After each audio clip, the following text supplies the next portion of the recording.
I got a YouTube comment and the therapist was asking, I think I might have been doing neck work. And they said, how do you communicate to the client that they might be sore the next day, or how do you deal with that? And I'm having to like change language for marketing, but also for the science stuff, right? And then I was like, for this conversation, it's going to be beneficial that we stop discussing my work as massage. Because if you start thinking in those categories, you're going to change how you work on people. So in a massage, you're going to relax and I'm not going to talk to you. Right, in a typical Swedish. But when I'm dealing with chronic pain and I've got an injury here, like you had a surgery not that long ago. Right. So I communicate more, not just because we're developing a rapport, right, but also I have to check in about pressure. Right. Like if you're just asleep and I just dole out the service, that's a different session, right, with different goals. Right. So I'm increasingly like separating myself to a degree from massage. And then it's like, hey, listen, if I used my elbow, like if we were still using my elbow right now, mm-hmm, I think you'd be more likely to be sore tomorrow. Mm-hmm. But because I'm using a larger, broader tool, right, it doesn't impact tissue the same way. Right. And in fact, I think the way that I really bruise you is I use a little bit of lubricant and I use a pointy elbow and just slide right repeatedly. And then people are just like, I'm dead. Because it feels like you worked out or something. Right. So taking 2 and 3 days to recover from such. Down towards the pinky or up towards the big toe? Down towards the pinky. Again.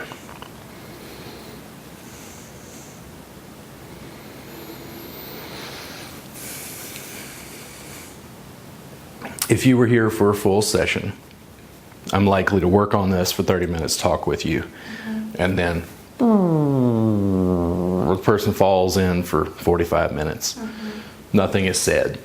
Music is playing, which I don't play music when I'm recording. Like the students who are studying with me, I find it interesting because they think what they see on camera is exactly what I do. Mm-hmm. And it's like, 75%. Right.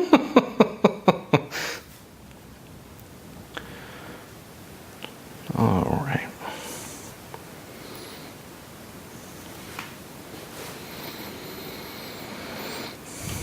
Got better range of motion already without that restriction. Yeah. Yeah. Definitely not quite a good one.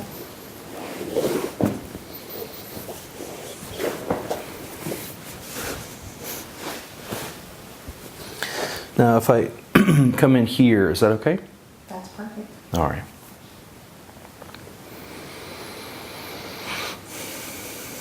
Now, if I give you more pressure towards the knee or more down towards the ankle?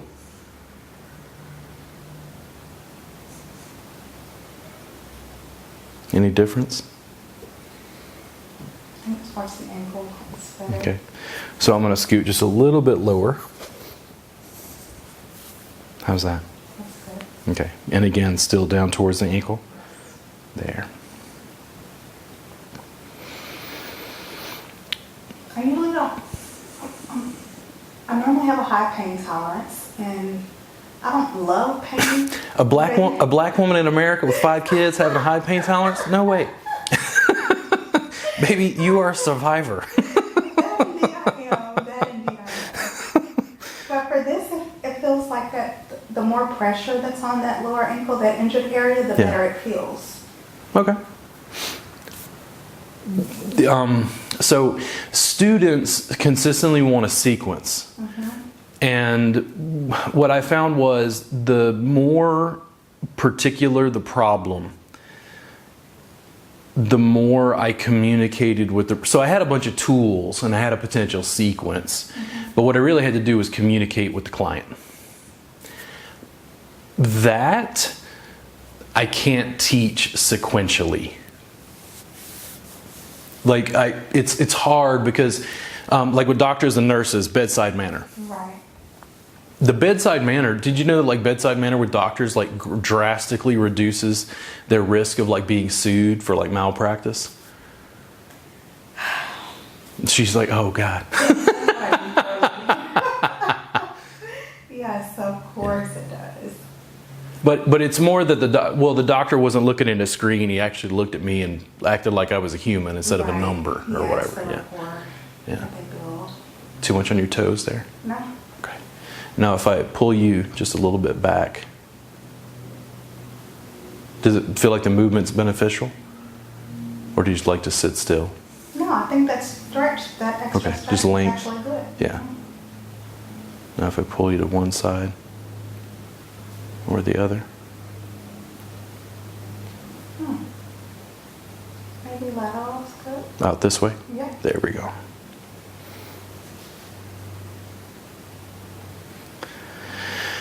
Interesting. My first thought when I was doing this, based on what you told me, is like, I didn't know if I'd be able to do this. Like, Robert, there's a lot of pressure. She had a break or whatever. And it's like, wait. Okay. As long as you're not, bending the leg, like you're compressing it across, almost your entire leg. Here's your knee, here's your ankle. Like my legs basically cover that whole surface. Then it's like, well, how does she respond to it?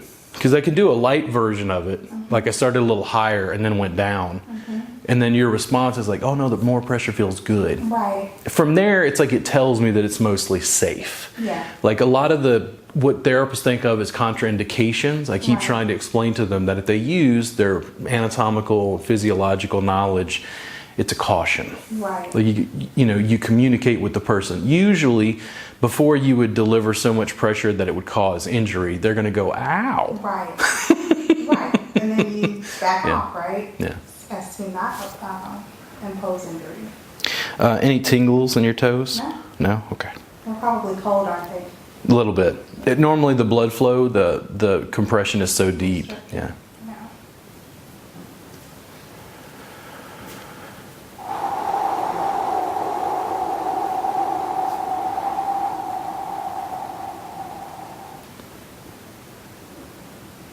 And again, still down towards the ankle. Yes. Okay, I'm going to lean just a little bit that way. How's that? Perfect. There we go.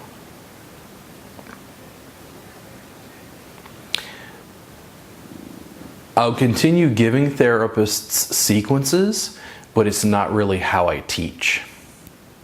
Not ideally. Not if I'm really doing what comes naturally to me. And the sequentials that they are requesting, is it just to kind of have a routine? Or, because everybody's body is different. Yeah. And every session, the need may be different, right? Yeah. It gets to the point where essentially, like I start using metaphors from other realms, other practices. So I try to explain to them that I play jazz.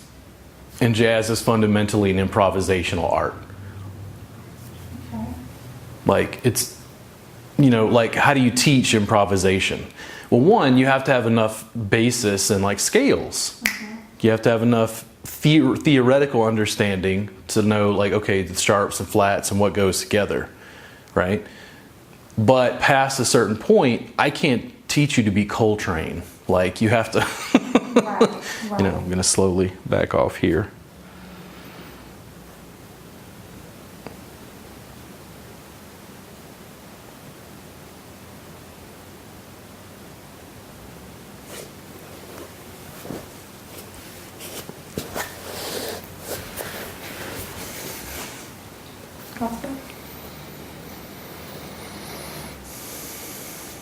In school, I understand why the students are taught a Swedish routine.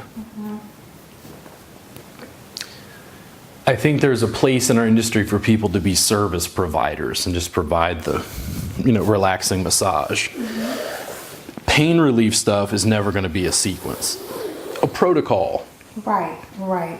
Now, how's this in your gluteals and your legs? Okay? Good. There we go.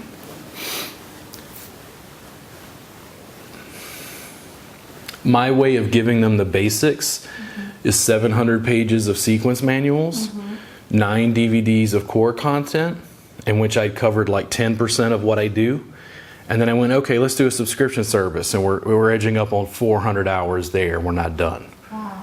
And I haven't taught the yoga, haven't taught the breathing, haven't taught the more advanced anatomy, hadn't taught the pain science, hadn't talked about Wim Hof and ice baths with Josh, hadn't talked about... It's like, and I just realized that at some point, you know, it's why Coltrane was so revered. Because people who had an idea of jazz, you know, got to Coltrane and realized, wow, he like pushed this in like a whole different realm. Mm-hmm. He was doing like circular breathing and a solo for 45 minutes with a, you know, air powered instrument. It's like, he didn't break the rules of physics or physiology or anatomy. He just pushed it to its edges because he was an artist, you know, exploring, trying to... I think of it as like individuating. It's like long term. Also, I think with massage, the way I look at it, when I jostle you back and forth, there's not too much on your ankle there? Okay. I can work on you and let you experience what I'm doing, but when you work on me, you have to use your tools. Your body weight, size, shape, proportions, Right. Limb length can be totally different. Right. So like in an intro Thai class, I'll teach them one way, which I think fits 80% of people. Then that other 20%, I'll see them in class struggling and they can't figure it out. And I go over and show them another way and they're like, whoa, there's another way? That would be me. And I'm like, holy moly, guys. Like, I can't. Yeah. Yeah. Just Like because. my dexterity and just, I don't know, I'm wired weirdly. Most therapists, they know how to use their upper body. Right. They don't really know how to feel with their legs and feet. We're not trained to do it. It's, ooh, man, it's a lot. I tell them this. It's a lot like taking somebody who does a striking martial art, like karate or taekwondo, and now you teach them Brazilian jiu-jitsu. And they're like, wait, what? Like, if I strike somebody, I have to get them far enough away so I can strike. Right.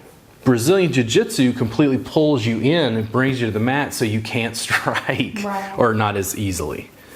It's like, it's a different art form. Right. And it's using the legs. The most common analogy I would use was boxing. Like, I feel like I'm in an industry of boxers. They've got a jab and an uppercut. They come in and complain about poverty and their hands hurt. And I'm like, why don't you use your feet? And they're like, your what? feet, But this isn't boxing. And I go, okay. Or that isn't